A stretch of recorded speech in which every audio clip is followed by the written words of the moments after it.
We see cybersecurity failures in the news all the time, but have you ever wondered what the actual price tag is? Today, we're going to break down the absolutely staggering economics of what happens when digital defenses fail, and just as important, why companies are spending more than ever to stop it. Let's just start with the big, scary number. Every single year, data breaches cost companies billions of dollars. I want you to just let that sink in for a second. Billions, with a B. This isn't about paying some one-time fine.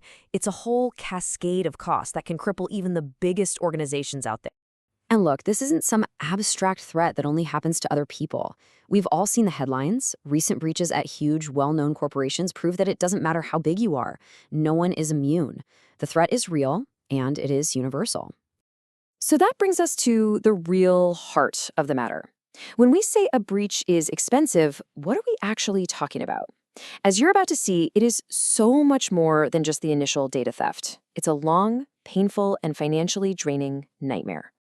A breach is like a set of dominoes tipping over, one right after the other. I mean, sure, it starts with the hack, but then, boom, customer data is exposed. That immediately kicks off regulatory investigations. Then come the lawsuits. And while all this chaos is happening, your entire business can grind to a halt. It's a full-blown corporate crisis. So what's the bill for all of that chaos? Well, industry reports show that the average cost of a single major data breach is now in the millions of dollars for just one incident. Think about that. That's a figure that can literally change a company's future overnight. Okay, so where does all that cash actually go? Well, first you've got the immediate costs, paying the incident response teams, shutting down systems to stop the bleeding. Then you've got the lawyers, the massive regulatory fines, the settlements. But the real kicker? It's the long-term, hard-to-measure damage to your company's reputation and your customers' trust.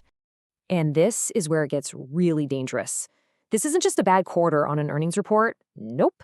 A single bad breach can wipe out multiple years of revenue growth.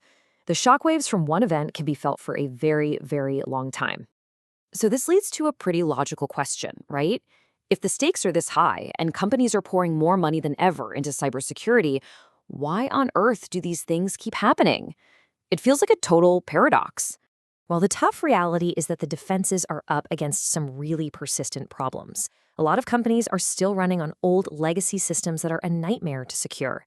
Then you have the human element. One person clicks one bad link in an email and the whole house of cards can come down. And all the while, the attackers are just getting smarter and more sophisticated every single day. But a huge part of the problem is that security is almost always playing catch-up to innovation. Companies are in this frantic race to adopt new technologies, like the cloud, like AI, to get a competitive edge. And way too often, security is an afterthought, which creates brand new, gaping holes for attackers to walk right through. So because the costs have become so astronomical, it's forced a massive shift in thinking. Cybersecurity isn't some side project for the IT department anymore. It's a core function for business survival. It is absolutely 100% not optional. The companies that get it right today treat cybersecurity as a non-negotiable investment.